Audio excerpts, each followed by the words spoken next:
maglagay ng isang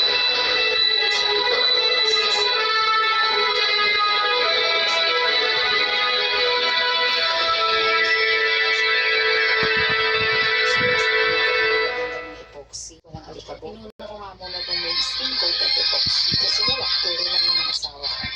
Tatagod ba siguro sa nagpa-vlog kasi kami gaya-gaya lang naman. Kaya kung may mali sa ginagawa ko, iwag akong sisikin.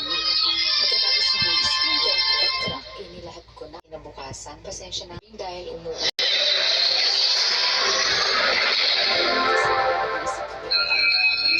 Pero pag di namin kaya, ipapagawa na lang namin commercial space na